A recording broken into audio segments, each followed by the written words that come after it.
We shall move to questions without notice. Are there any questions? And I give the call to the honourable member for Page.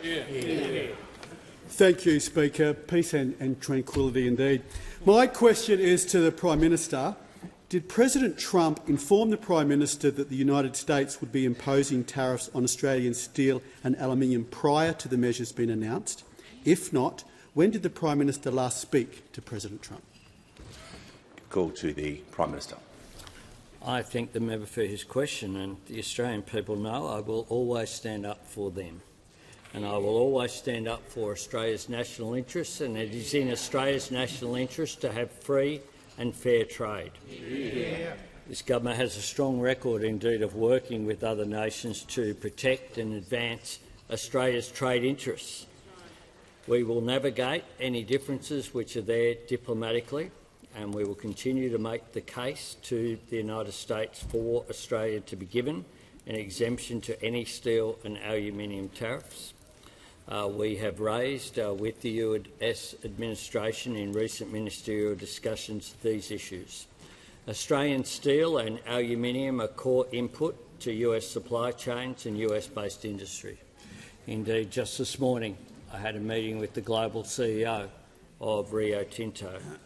Australian companies have significant investments in US steel industry, creating thousands of jobs in both the US and in Australia. We will continue to make the case for Australia's national interests with the US administration, and what's more, we regard this as also being in the US's national interest as well, because tariffs, of course, don't tax us, they tax the purchasers of our products, and that is something that's very clear, and it's also a fact that the US has had a trade surplus with Australia since the Truman presidency. I have a discussion with President Trump scheduled, and I will certainly keep the House and the Australian people informed after that discussion. The call to the honourable member for Macquarie. Thank you, Speaker. My question's to the Prime Minister. What investment is the Albanese Labor government making to support the health of Australian women? And is there anything that might undermine our health system and leave Australians worse off? The call to the Prime Minister. I thank the fabulous member for Macquarie for her question and for her ongoing advocacy, which is centred, of course, on her local electorate, but also on issues that affect all Australians, including, of course, Medicare. And yesterday we announced a historic $573 million investment in women's health, delivering more choice, lower costs and better health care for women. Our new investment includes the first PBS listing for new oral contraceptive pills in more than 30 years. Since last century was the last time that a government made a difference here. More bulk billing and bigger Medicare payments for long-term contraceptives, the first PBS listing for new menopausal hormone therapies in over 20 years, more endometriosis and pelvic pain clinics treating more conditions.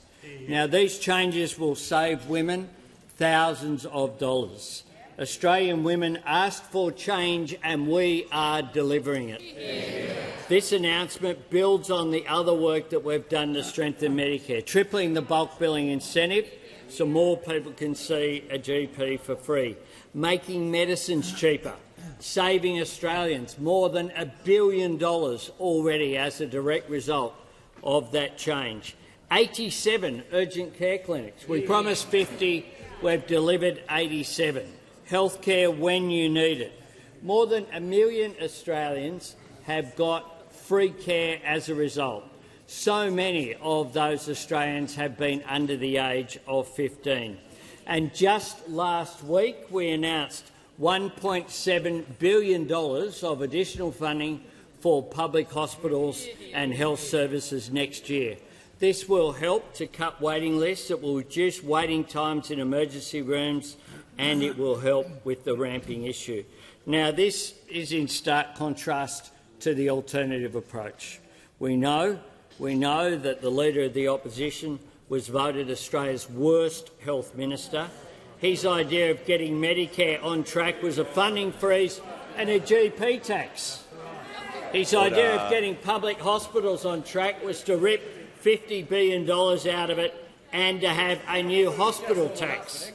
All the opposition leaders' tracks end up at the same place. Australians worst off and people paying more. Give the call to the member for Page. Thank you, Speaker. My question is to the Prime Minister. When the United States imposed tariffs on steel and aluminium in 2018, the Coalition was able to work with the Trump administration to secure an exemption for Australia.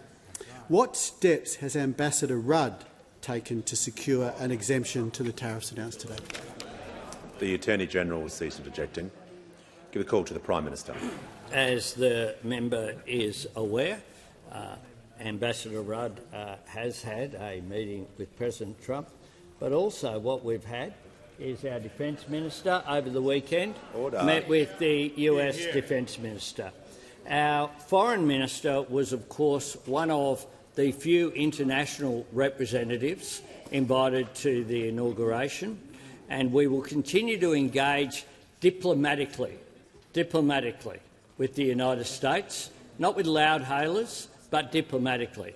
That is how we have got things done in our relationships right around the world.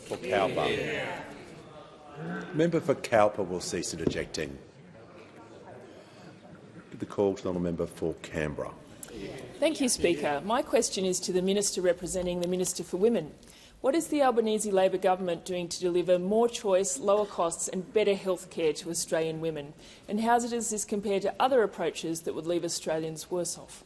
The call to the Minister for Infrastructure, Transport, Regional Development, Local Government and the Minister representing Women. Thank you very much, and can I thank the member for Canberra for a question. It's an enormous privilege to be a part of a caucus that has been delivering for women, and I acknowledge the member for Canberra's role in that. And I particularly, as the Minister representing the Minister for Women, want to thank both her as well as the fantastic Assistant Minister for Health. This package would not have happened without her and her incredibly hard work. This government is building Australia's future, and we are strengthening Medicare with an investment of more than $500 million to deliver more choice, lower costs and better health care for women. Women have asked the government to make their health care a priority, and we have listened. We've announced a comprehensive package, $500 million, that works together to give women more choices across their lifetime. Some of the most commonly used contraceptive pills are being listed on the PBS. They will save women who use them between $250 to $350 a year. And the PBS listing of common menopause hormone therapies will save women using these treatments up to $290 a year or up to $577 a year if you have a concession card. These new PBS listings, the first new oral contraceptive to be listed in 30 years, and the first new menopause hormone therapies to be listed in 20 years, will take effect from the 1st of March, just 3 weeks' time. We'll also boost Medicare rebates for the insertion of IUDs and birth control implants by up to 150%, saving up to $400 in out-of-pocket costs for women accessing these devices, and that's around 300,000 women. We'll also introduce a new Medicare rebate of around $110 for menopause health assessments so women can get the care and support they need from their family GP. We're also going to be trialling accessing contraceptives and treatment for uncomplicated UTIs, very common amongst women, but not just women, directly from pharmacists. This not only means that women can get the treatment that they need quickly, but without the added cost of a doctor's visit or, in some cases, having to go to emergency departments because GP clinics are simply not open. These are very common conditions, and I know will have a material impact on the way in which women can access care. This is a package that recognises that women bear a higher cost. But what we know from those opposite, that all this is at risk. The Leader of the Opposition has form when it comes to cuts to healthcare. I was the Shadow Health Minister when he tried to introduce a GP tax, something we fought against very hard. All of these investments are at risk under those opposites. Concluded. Before I call the honourable member for Griffith, I'll just do some acknowledgements. Pleased to inform the House today in the gallery is Mr Matt Cross MP, the member for Davidson, the New South Wales Legislative Assembly, and Councillor Nicole Jonek, the Deputy Mayor for the City of Ipswich, and also representatives from the Royal Australian College of General Practice from across Australia are joining us today. Welcome to you all. Give the call to the member for Griffith. To the Prime Minister, in 5 years rents have increased 55%, house prices 49%. The income a renter needs to buy a median-priced house in a capital city is $197,000. Yet the Housing Minister says Labor wants house prices to keep rising. Will Labor stop giving property investors with multiple properties big tax handouts that turbocharge house prices and deny renters the chance to buy a home, and instead finally phase out negative gearing and the capital gains tax discount? The Prime Minister has the call. I thank the member for his question. And indeed, fixing the affordable housing shortage is a big challenge for Australia. We have a plan that is focused on supply, because that is the key. Whether you want to be a homeowner, or you're a renter, or you're someone in social and affordable housing. And that's why our $32 billion Homes for Australia plan is worthy of support of everyone in this parliament. And I note that eventually the crossbenchers reluctantly got there, sort of crab-walked their way to vote for some of the plans that were put forward. And in the last sitting week of December, we passed our build-to-rent incentives that are so important for private renters in Australia to make a major difference. Those opposite here are still opposed to it. They say tax cuts for corporates. This is the same mob that want every single person who has any vague connection with a business to have free lunch for themselves and their mates. They don't regard $10 billion for free lunch for their mates as something that's largesse, but they're opposed to funding for social and public housing. They're opposed to more investment in private rentals, and they're opposed to our shared equity scheme that will make a difference as well, which has been successful in Western Australia, the model. Now, we are getting on with the job of building 1.2 million homes, and indeed there are other things that we're doing as well. Training more tradies, more apprenticeships, 20,000 fee-free TAFE places in construction, the $10,000 apprenticeship incentives that I announced at the National Press Club, something unfamiliar to most of those opposite over there, just before Australia Day, or the local infrastructure announcements that we have made, 2 rounds of local infrastructure announcements facilitating the building of new homes, whether that be through connecting electricity, connecting water, making sure that any impediments to more housing supply be removed. Our social housing policy will lead to 55,000 homes being built. We also have provided assistance in the form of increased rent assistance in back-to-back budgets, now more than 45% higher than at the election, in addition to helping 200,000 people into their first home sooner. Give the call to the member for Boothby. Thank you, Mr Speaker. My question is to the Minister for Health. How is the Albanese Labor government delivering better health care for women? What has been the response to the government's policy? Give the call to the Minister for Health and Aged Care. Thank you, Speaker. Speaker, I wish standing orders allowed the Assistant Minister for Health to take this question. She worked so hard on this package, but I'm delighted to take the question in her stead from the member for Boothby, who's such a terrific advocate for good health policy in her community in Adelaide and in this chamber.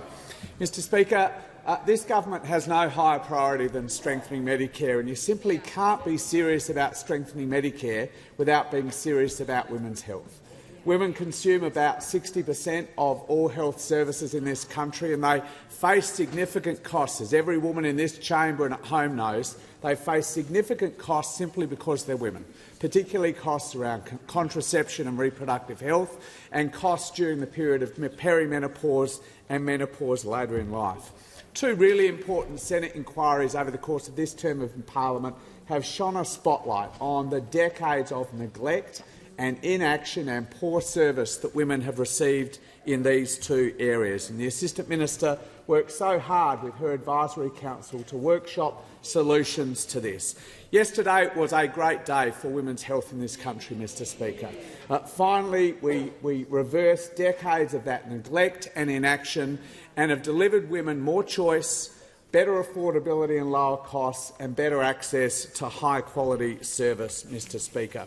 More choice and lower costs in the important area of contraception.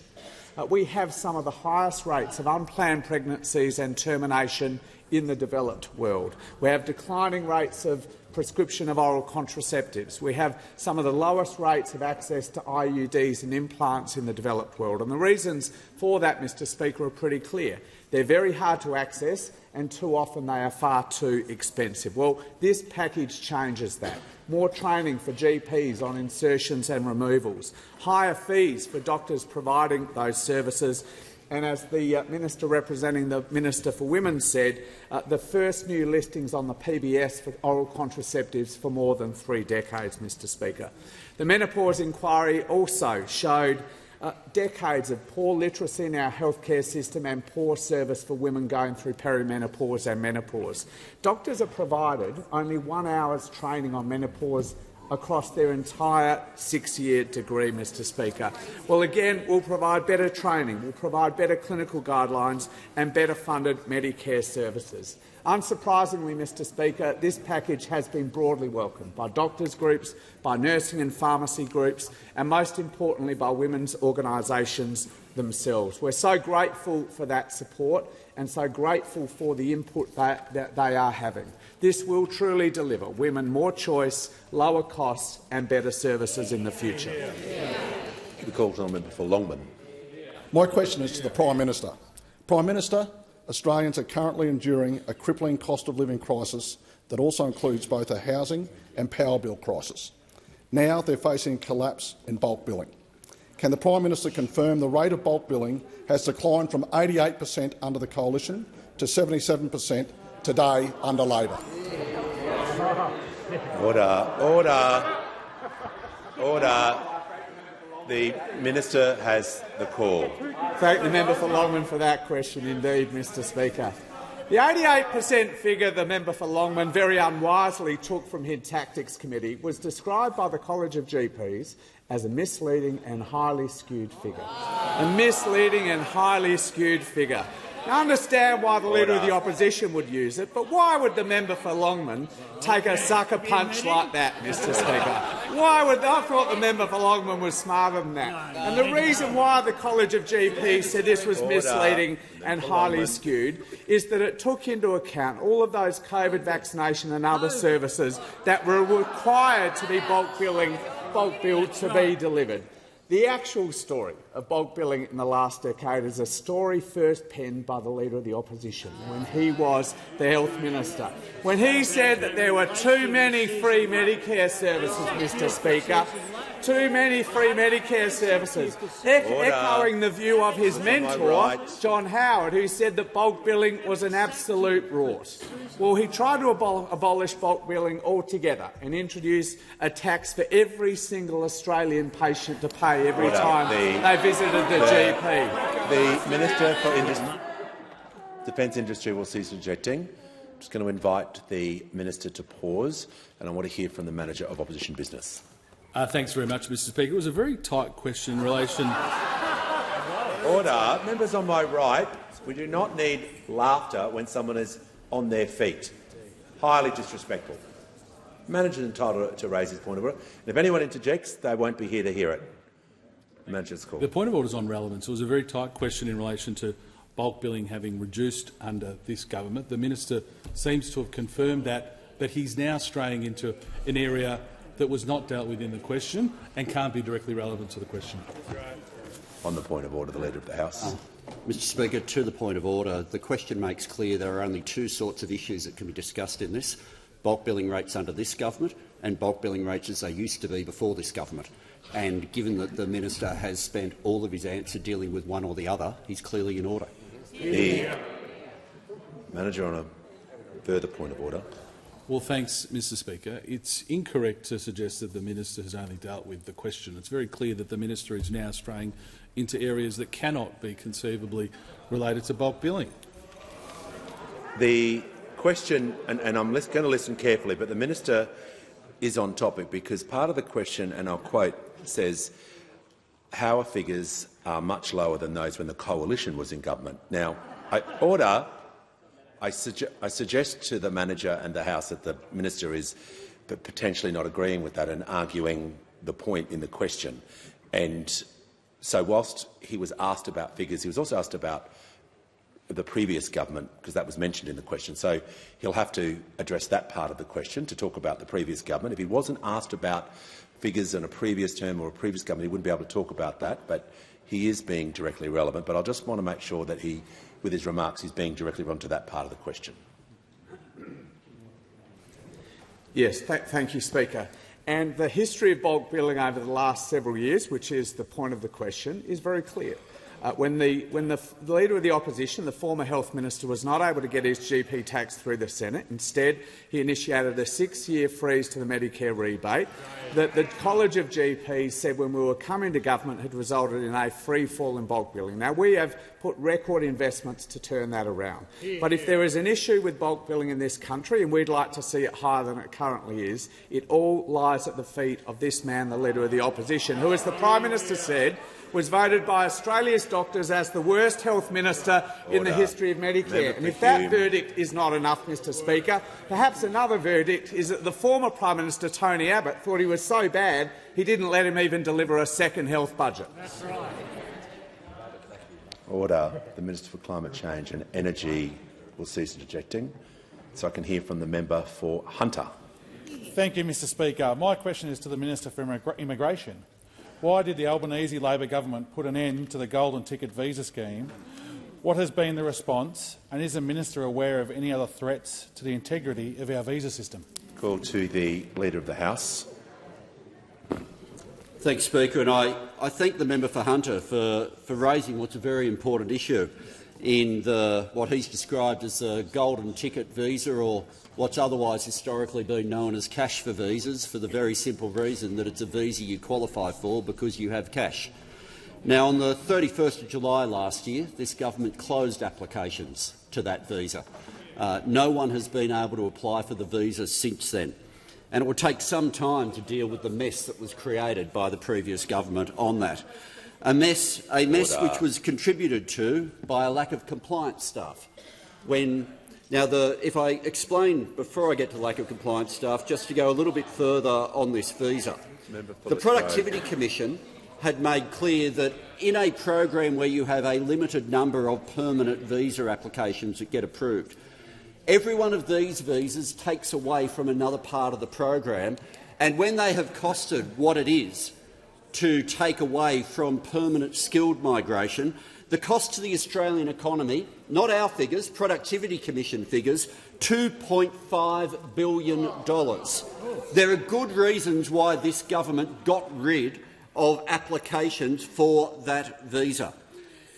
The problems became embedded with the nature of the visa as a visa you qualify for because you have cash, combined with an obsession from the Leader of the Opposition when he held my job to cut the compliance staff within the department, the people who were there employed to make sure that the system had integrity. They were the ones he targeted and took down from 360 of them down to 203 of them. From 360 down to 203, it was the compliance staff that he decided to target. Now, we first found out that this visa would be on the way back under the Leader of the Opposition, not through an announcement, We know from the Sunday Telegraph it wasn't because of a shadow cabinet process or a party room process. No.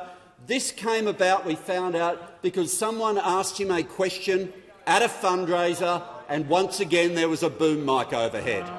That's how the public found out about this.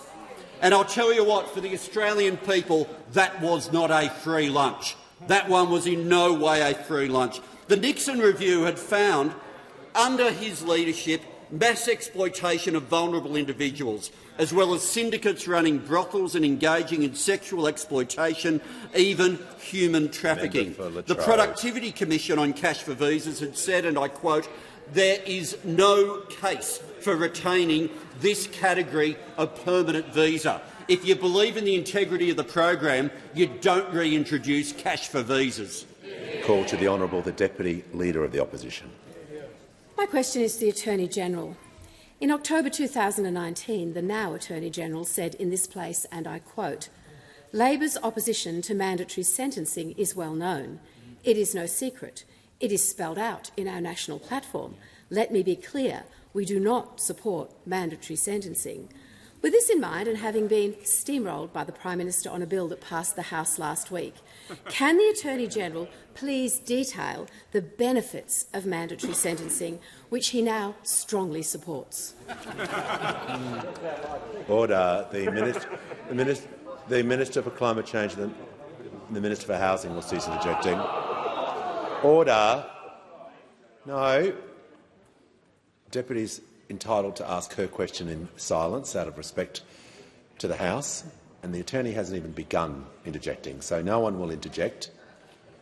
The Attorney has the call. Thank you very much, Mr Speaker, and I thank the honourable member for her question. No government has done more to combat the abhorrent and shocking rise in anti-Semitism than this government. The Liberals talk about it, and this government acts. Order. Members on my left and my right. That's far too much noise. The Attorney has the call. The Liberals are still baying and shouting and talking. This government acts on anti-Semitism. We have legislated to ban the Nazi salute and hate symbols. We have legislated to criminalise the glorifying of terrorist acts and possessing violent extremist material. We've legislated to criminalise doxing. Those opposite voted against that. And now the parliament has come together to pass a bill which criminalises hate speech. It's legislation that represents the toughest laws Australia has ever had against hate crimes. The legislation is a direct response to the hateful conduct happening on our streets, at our schools, in our communities. We're sending a clear and unambiguous message that advocating or threatening violence is not acceptable. It is criminal behaviour and it will be treated as such. We want all Australians to feel safe and valued in our community, and that's what good governments do. Order. They unite the country against hate. Attorney-General will just pause.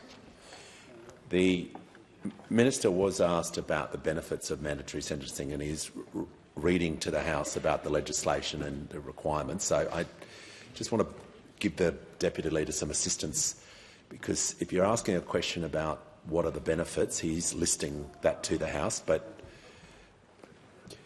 Minister, just if he can continue to make sure his answer is being relevant or directly relevant to the question and not stray into other topics, that will assist the House as well. I thank the Speaker for that assistance.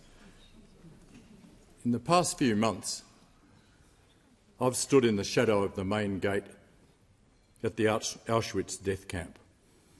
I've stood on the field where a music festival in Israel was turned into a bloodbath, and I've stood in the ruins of a burnt-out synagogue in my hometown.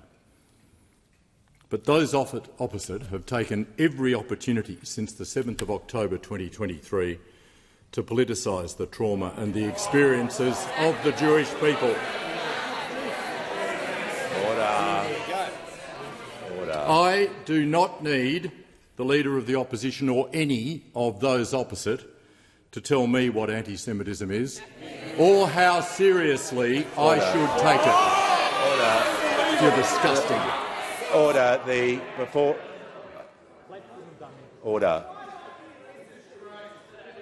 Order. The Minister for the Environment, the Assistant Foreign Minister, the manager is entitled on his feet. I'll give him the call. Thanks, Mr Speaker. I move the member be no longer heard. Order. Order. No, members on my right. Order. Members on my right will cease. Order. When the House comes to order, the motion before the House is that the minister no longer be heard. I'll put the question. Those opinions say aye. Against no. No. The noes have it. Ayes have it. Division required. Ring the bells for 4 minutes.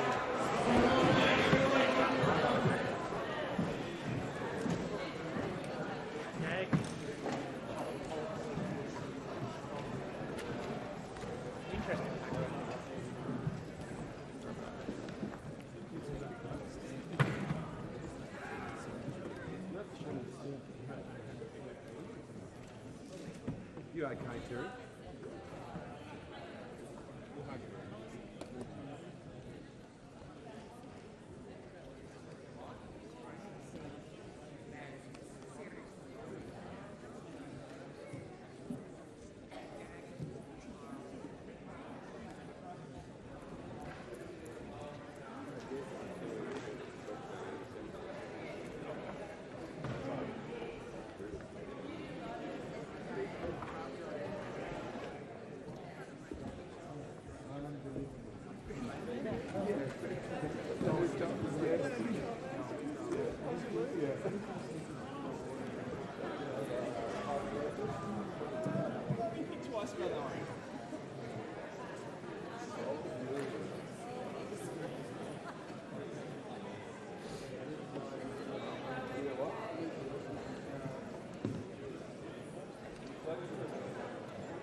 Lock the doors. The question before the House is the member no longer be heard.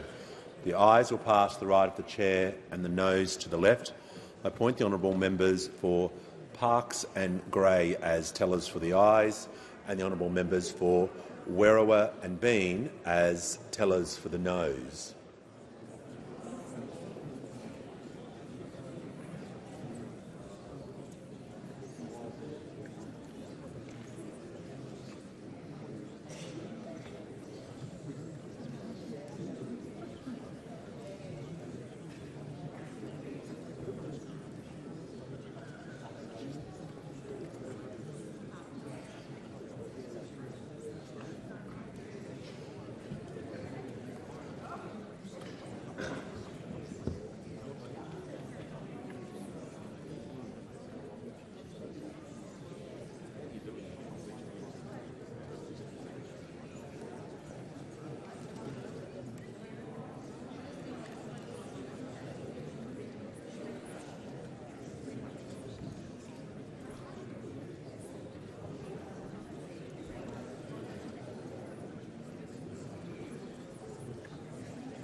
Order. The result of the division is ayes 52, noes 91. The matter is resolved in the negative.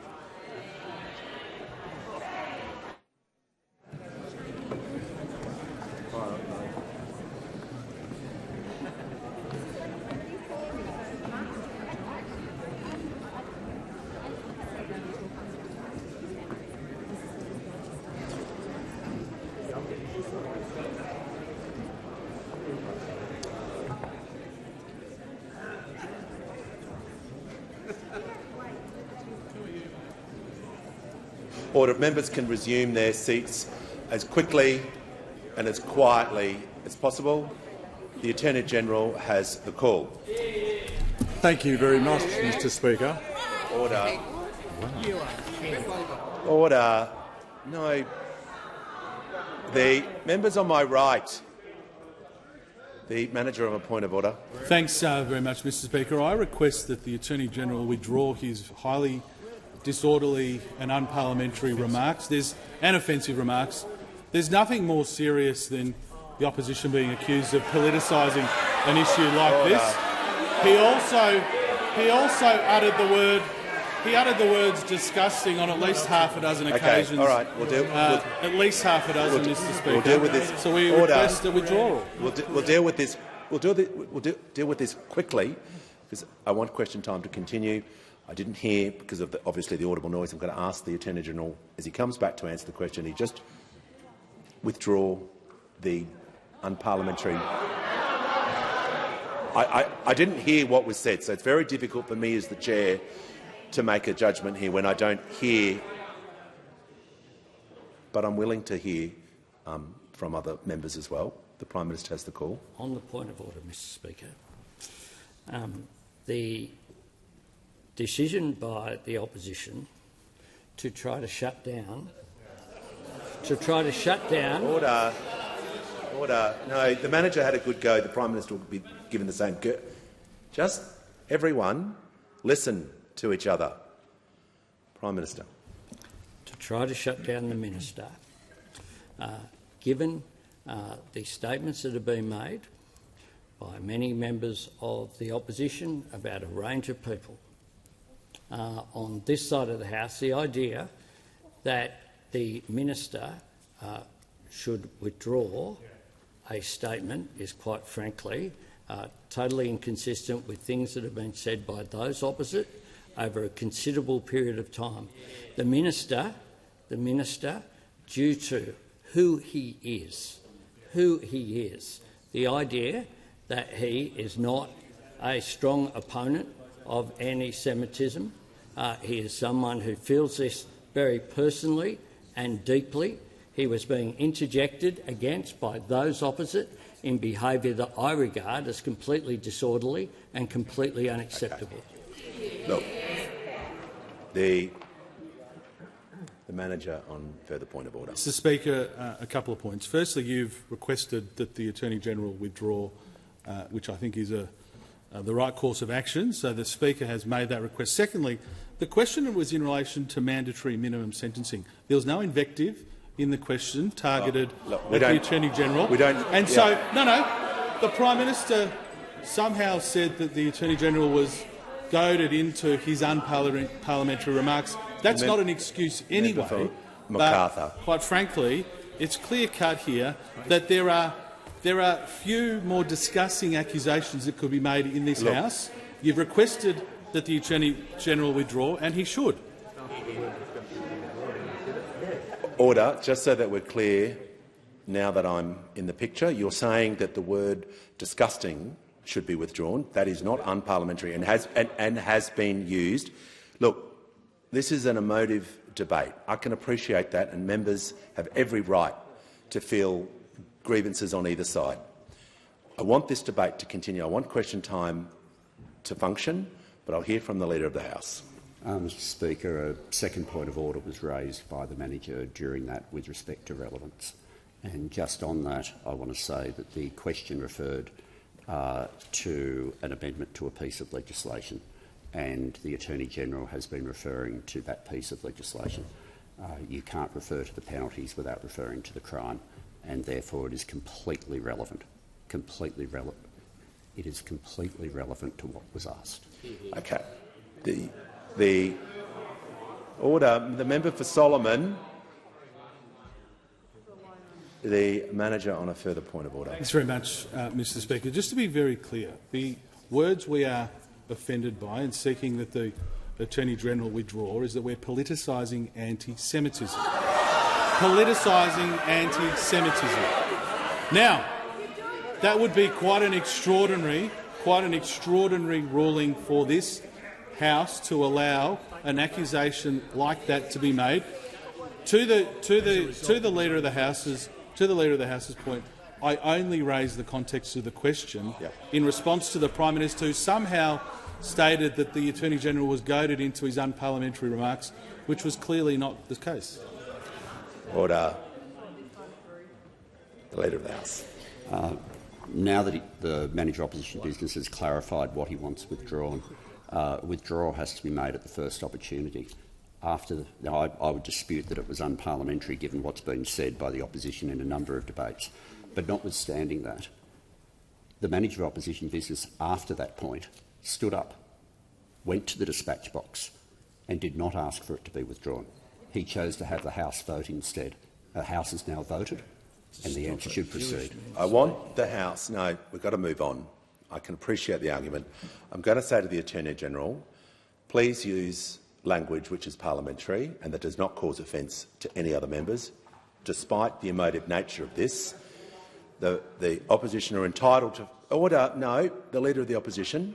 I'm making a statement to the House. We need to get through question time. I want the Attorney-General to use language which is appropriate and not cause offence to any other members for the remainder of his answers. If he does invoke such language, he will be sat down immediately. The Attorney-General, for the last 34 seconds. The Leader of the Opposition on point of order. Mr Speaker, to your words that you've just offered to the House, it is with long-standing precedent in this place that if offensive words are uttered by a Minister of the Crown, which in this case they most certainly have, that is not in dispute. The argument that the argument that the Leader of the House puts is that not that the words were unparliamentary or required. His point is that they weren't dealt with in the first instance. Now, again, that is an argument that fails because the course of action taken was, given the offensive nature of it, we responded in a way that was obviously proportionate to what were discussed in comments. Now, there is a long precedent, not to mention the fact, Mr Speaker, that your predecessors have required, even if they haven't heard the words themselves, for the minister to withdraw that statement. That was your instinct, rightly. That was your direction to the minister. And now, with the weight of the Prime Minister and the Leader of the House trying to— Members on my right. Mr Speaker, their words from the Prime Minister, that ramble that he provided before, should have no bearing on your decision whatsoever, and you shouldn't be bullied into a position which was against your natural and right instinct. The order.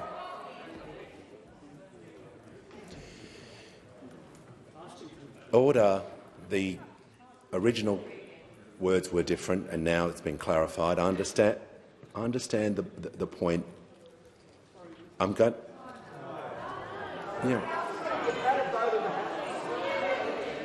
Just, I'll get you. The member for Warringah has been on her feet waiting for the call, so she's been very patient, and everyone deserves, if they have a view, to be heard on this matter. The member for Warringah on a point of order. Thank you, Mr Speaker.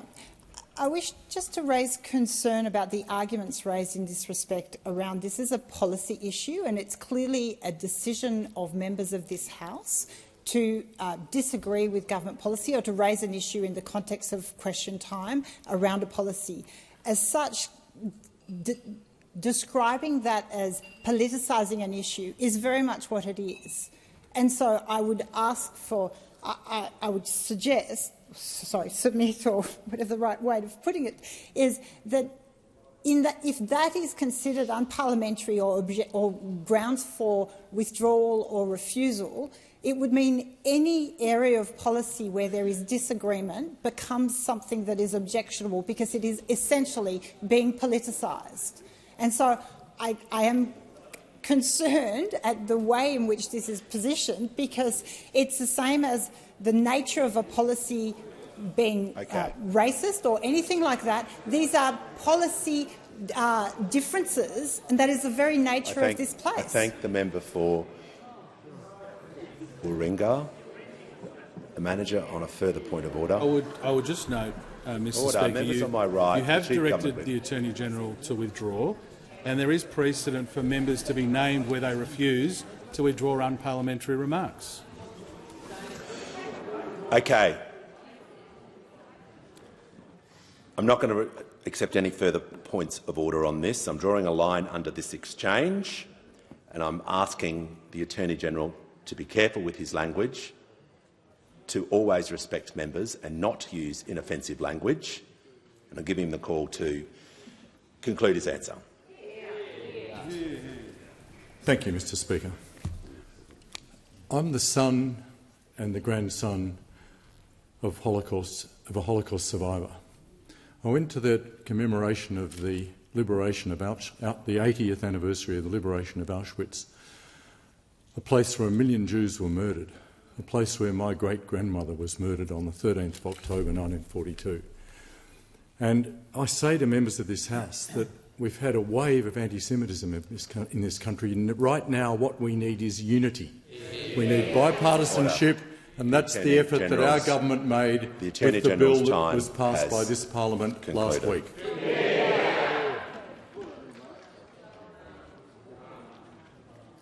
Give the call to the honourable member for Chisholm. Thanks so much, Speaker. My question is to the Treasurer. How is the Albanese Labor government helping Australians with the cost of living? What alternative economic approaches would leave Australians worse off? Give the call to the Treasurer. Thank you, Mr Speaker. I thank the member for Chisholm not just for her question, but for being a key part of our efforts to provide cost of living help by her work on our Caucus Economics Committee. And because of the work of this side of the House, Mr Speaker, there are tax cuts flowing to every taxpayer. There is energy bill relief to every household. There's cheaper medicines, cheaper early childhood education, more rent assistance, better wages, fee-free TAFE, and after the election, if we win, more student debt relief, Mr Speaker. And we've been able to provide this cost of living help at the same time as we've delivered 2 surpluses in our first 2 years. Now, because of our responsible economic management, inflation is down, wages are up and unemployment is low. And on the inflation front, Mr Speaker, we got a very important and interesting contribution today from the economists at Westpac. And what they said at Westpac when they dramatically lowered their expectations for inflation this quarter and next quarter, Mr Speaker, is, and I quote, "Core inflation is moderating faster than anticipated," and I also quote, "The moderation in core inflation is fundamental."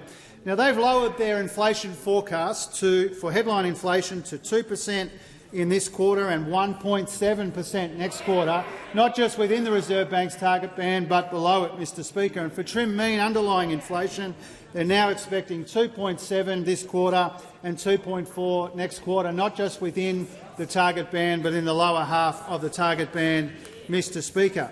And when we came to office, inflation was much higher and rising. Now it is lower and falling, Mr Speaker, and that's because this side of the House has been focused on the cost of living, while that side of the House is focused on cuts and conflict and culture wars, Mr Speaker.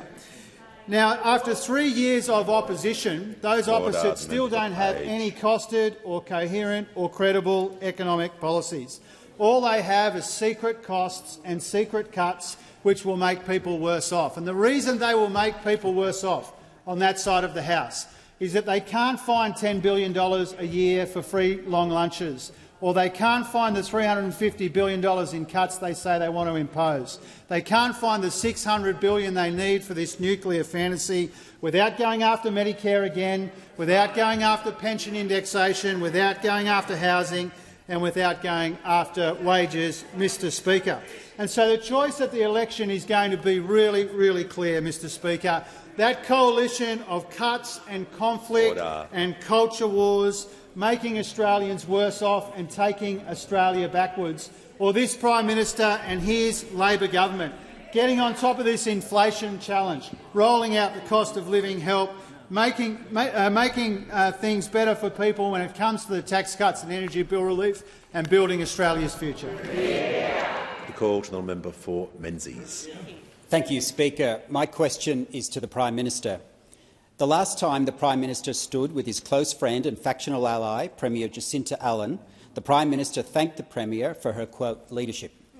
But Premier Allan has tanked Victoria's economy, piled up the debt and made Melbourne's suburbs less safe. Why is the Prime Minister taking the failed policies of the Victorian state Labor government to a national level? Order. The last part of the question is in order, but really the first part, the Prime Minister is not responsible for other governments, but as long as he makes his answer relevant to what he's responsible for, it's in order. I think it has to be pretty broad, that one, Mr Speaker. The member for Menzies has lost, Mr Speaker. He thinks he's in, I'm not sure what the street, the Parliament's in, Spring Street. He thinks he's in Spring Street, Mr Speaker. Well, what my government has done is to work constructively with state and territory governments across the board. We work constructively with the governments, for example, of Queensland Premier David Crisafulli and the Northern Territory Chief Minister Leah Finocchiaro, who I was with. There's a bit of an Italian connection with us three, of course. And we work constructively, not just on building the economy and creating jobs, but opposing his opposition's nuclear plan going forward, because that's absolutely friendless. And what I did when I would have been with the Victorian Premier was to sign an agreement to deliver additional schools funding for every Victorian student. And I make no apologies for that as well.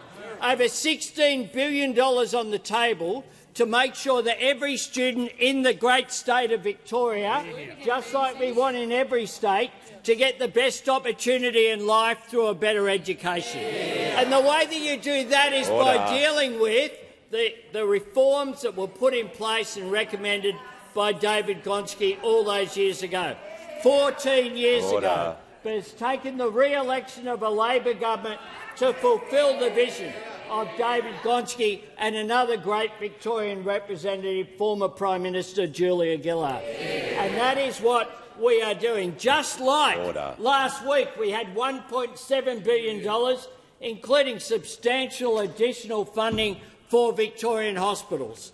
Now, the question for the member for Menzies is he against that additional hospital funding? Is he against the additional education funding? Because the member for Menzies, when I was in his electorate, or what will be his electorate that he's running for at the next election just a short while ago, where the Leader of the Opposition was advocating his newfound love of China and all things that are connected with China for Lunar New Year. They were up there talking about getting back on track. Now, every Australian will know what that means. Back to rising inflation, back to wages deliberately low, back to aged care in crisis, back to bulk billing and freefall, back to childcare being out of reach, back to chasing manufacturing offshore, back to veterans waiting years for benefits they earn, back to chaos and multiple ministries. That's what they presided over. Keep that in mind next time you hear someone talk about back on track. Give the call to the honourable member for Hawke. Thank you, Mr Speaker. My question is to the Minister for Early Childhood Education. How is the Albanese Labor government reforming the early childhood education and care sector to support families with the cost of living? Is there anything that could put this at risk and leave families worse off? Give the call to the Minister for Early Childhood Education, the Minister for Youth and the Minister assisting the Minister for the National Disability Insurance Scheme. Thank you very much, Mr Speaker, and I thank the amazing member for Hawke for his question. The member for Hawke gets it. He gets that an investment in early childhood education is an investment in an essential service that parents right across Australia rely on. A service that helps parents, especially women, get back into the workforce and allows children to access those really transformational benefits of early childhood education and care. And that's why, Mr Speaker, the Albanese Labor government has embarked on an ambitious reform agenda, one that is principled on three pillars, underpinned by tackling affordability, supply and accessibility, and workforce stability. And, Mr Speaker, we've made significant progress across all of those three, but especially on affordability. Our cheaper childcare reforms have provided over 1 million Australian families with cost of living relief by cutting the cost of early learning. Our departmental data shows that a family earning $120,000 a year, accessing 30 hours of early childhood education and care a week, are better off by $2,768 since September 2023. Now, Mr Speaker, that's more than $2,000 better off because of the policies of this Albanese Labor government. And that's not all. We've linked our historic early childhood wage increase to fee caps, so providers can't increase their fees by more than 4.4% in the first year and 4.2% in the second year, lifting workers' wages while putting downward pressure on fees for families. But I am asked if there's anything that could put all of this at risk and leave families worse off. The risk, of course, is that the coalition will take us back to the days of high out-of-pocket expenses, when the cost of early childhood education skyrocketed by a staggering 49% when they were last in government. Now, the opposition doesn't have a policy, a plan or a vision for families or for early childhood education. Their only plan is a $350 billion worth of cuts and a taxpayer-funded long lunch. We'll invest $1 billion to build early learning in the suburbs and the regions where they need them. We'll guarantee every child has access to at least 72 hours of subsidised early childhood education and care per fortnight. We'll continue to tackle affordability and out-of-pocket costs. We'll ensure that early childhood education workers earn more and keep more of what they earn. Only a Labor government will take action to ensure that Australian families have access to quality, affordable early childhood education and care. Order. Give the call to the honourable member for Mackellar. Thank you, Speaker. My question is for the Prime Minister. For the first time in modern history, our young people will be worse off than their parents. They face converging crises of climate, environment, housing, mental ill health and so much more. It's clear our short-term, siloed thinking is failing us. Today I introduce the Wellbeing of Future Generations Bill. Prime Minister, will you consider adopting my bill, which requires a long-term lens and the well-being of future generations to be considered in all government and public policy decision-making? And if not, why not? Thank you. Give the call to the Prime Minister. I thank the member for Mackellar for her question and for her advocacy, and I certainly commit to having a look at the ideas that have been put forward by the member for Mackellar, who plays a constructive role in this chamber.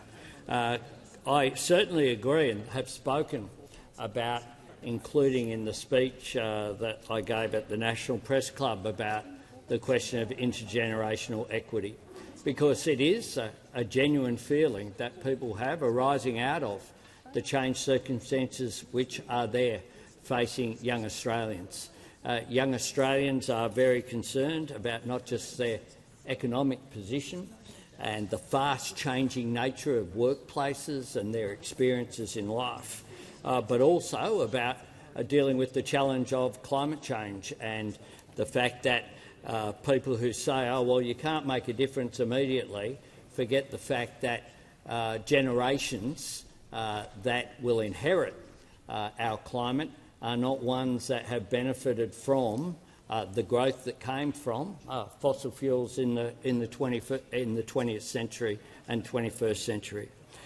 Certainly one of the things that we've done is establish the Economic Inclusion Advisory Committee. The Minister for Youth is very active as well in re-establishing an Office of Youth Affairs. So it didn't exist before we were elected to government. We've delivered on our commitment to deliver a more robust intergenerational report in the middle of every year term, and also one of the things, reason why we're targeting debt is that makes a difference. It's now $177 billion lower in 24-25 than what was forecast at the time of the election. We're also, of course, investing in children's education, whether it be from early education, early learning, with our childcare reforms, the school reforms I just spoke about as well, moving towards fair school funding as identified by Gonski all those years ago, right through to free TAFE and to universities. The cutting of student debt by 20% is about intergenerational equity, is about acknowledging the concern and pressure that young people are on, and more than 3 million Australians will benefit by an average of $5,000 if we're re-elected as government. As one of the first actions that we do is to introduce that legislation in our second term. We're also, of course, building more homes for Australians, which is important. We're investing in future jobs through our Future Made in Australia. And our climate change action is the thing that young people, when I travel to, particularly to high schools, is raised with me perhaps more than any other issue around Australia, and I'm sure that's the case in the member for Mackellar's electorate as well. Has concluded. The call to the honourable member for Werriwa. Thank you, Mr Speaker. My question is to the Minister for Aged Care and Sport. How is the Albanese Labor government investing to help aged care workers upskill, earn more and keep more of what they earn? How does this compare to other approaches to aged care which would leave people worse off? The call to the Minister for Aged Care and the Minister for Sport. I thank the member for Werriwa for her question and for all the wonderful work that she does looking after recipients of aged care in Werriwa. The Albanese government is firmly focused on the issues that matter to Australians, easing the cost of living whilst fighting inflation, providing opportunities to upskill in a future made in Australia, And as the Minister for Aged Care, I would argue that our commitment to delivering on these issues is best reflected through us prioritising aged care workers.